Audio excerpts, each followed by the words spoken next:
I think we think of ourselves as a space where artists can think about why they do what they do. So we think of ourselves as a thought space. We are very interested in the motivations and the kind of the bigger theories behind people's work. We are interested in meanings and hidden meanings and kind of, those are things we're interested in. So we create opportunities for people to get together and think about what their work means, what words mean, such things. We're interested in asking questions about the things like the role of women in society, the role of the arts in society, and all these things like sexuality and all these identities that people carry around unquestioned. We are interested in questioning those identities, not to destroy them or to critique them necessarily, but just to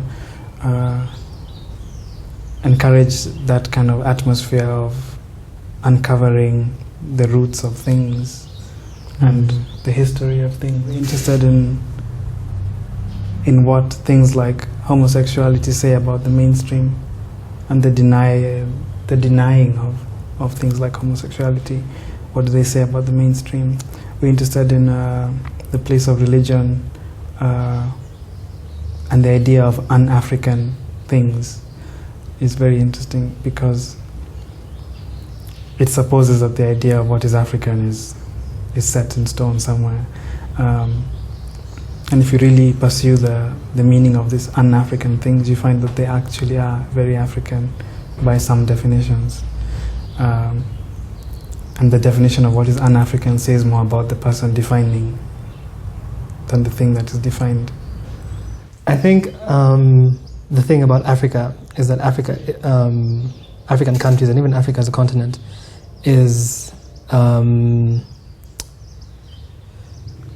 African countries are very religious, a lot of them, to the point that you'll see that in a lot of African countries, religion affects the constitution. So I think a lot of it comes from that, because I find that a lot of people, when they're speaking against homosexuality, the two reasons they'll give is the Bible says, and it's not African. And when you really look at it, those two are very close together because one kind of comes from the other in a sense.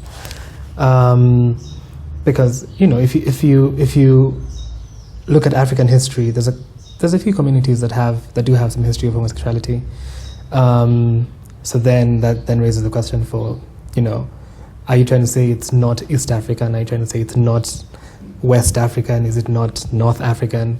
It's not only homosexuality that has been labeled un-African. I think women's bodies are becoming un-African. The display of women's bodies, which is why you'd have a law like the one in Uganda about miniskirts, which is ridiculous because this body shame, this sex shame, when a few kilometers down in Swaziland you have topless girls dancing every year for the king, and that's very African. But just travel a few kilometers up and women's thighs are suddenly un-African and not fit to be seen in public. There's a puritanism that's sweeping across the continent, and I think it's a distraction from the other things that are sweeping across the continent, like China. I think it's easy to rally people around emotional things like people are different, or people are bad or sinful, and distract people from the things that are really bad and sinful, like theft and murder and such things. So this puritanism that is very right-wing Christian, I think the thing I really hate about this discussion is that it's yet again another war is being played, people are using African bodies to fight foreign wars because there's a Puritanism versus libertarian war happening in Africa and using African bodies, which is why you'd hear stories about the right-wing churches in America funding the anti-gay movement in Uganda. How is it that people can pay you to fight the wars that they are losing in America? The right-wing churches are coming to fight this thing here because they've lost that battle in their countries. So why is it that Africans are willing to accept money to fight other people's wars? So then it appears that that definition of African is more Puritanism and moralism. That's directly traceable to Christianity, and how the Christian missionaries came and demanded that people should cover their bodies and put away the artifacts. And it's absolutely ridiculous that we can now claim that what we were asked to throw away is now what is un-African. It's like the ultimate colonialism, and that the missionaries are not here to do that anymore. We're doing it to ourselves. There's always been that thing of what is Kenyan art, what is Kenyan music, what is Kenyan fashion. There is no answer for that right now. And I think it's troublesome for me when people try to narrow it down without thinking about the reasons why it's so difficult to find, because we are a fractured people, even though people don't like to talk about that because it's kind of troublesome. I don't feel like there's ever gonna be unless you come and wipe the slate clean and say from now on we are Kenyans, like the thing they did in Tanzania. We just say scrap all the vernacular and we are all speaking this language and this is where we're going. It would be difficult unless you start from a clean slate. It's like 42 tribes, 42 languages, 42 ways of seeing the world, and probably many more within. Like, you just can't come and say let's amalgamate them into one, or let's pick one. If you look at all the way that Africans made their textiles, if you look at the indigo cloth from Mali and the mud cloth from West Africa and the bar cloth, and those things aren't really there anymore. Instead, everyone just kind of moved on to, everyone's forgotten about all of those, and their focus is currently on Ankara, and they feel like that's it, and that's what African is. And so you get Ankara umbrellas, shoes, cell phone covers, trousers, shirts, buttons, earrings, like you name it. I'd say right now Africa is a trend,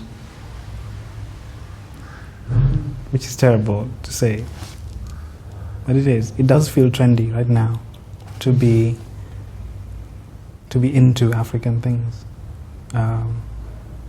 and I feel like it's very surface.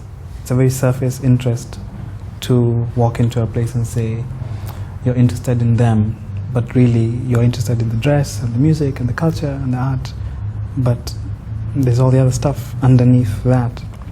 So this whole Africa Rising narrative worries me because of the way it's another kind of revisionism. I mean, there's the whole thing of the media. The Western media have always portrayed Africa badly. I don't know if the Western media portraying Africa now nicely as this Africa Rising place is the answer. I don't think people want to be sugar-coated. I don't think that was the issue. I think people just want to be seen for who they are, not for what they should look like or sound like. So we are not Ankara fabric, and we are not Fela Kuti, and we are not Afrobeat, and we are not all black. Yeah. And we are not all wholesome, happy people. Friendly. Yeah. Yeah, there's this almost like a requirement to be a smiling, happy African. Yeah. Uh, Some of us are grumpy.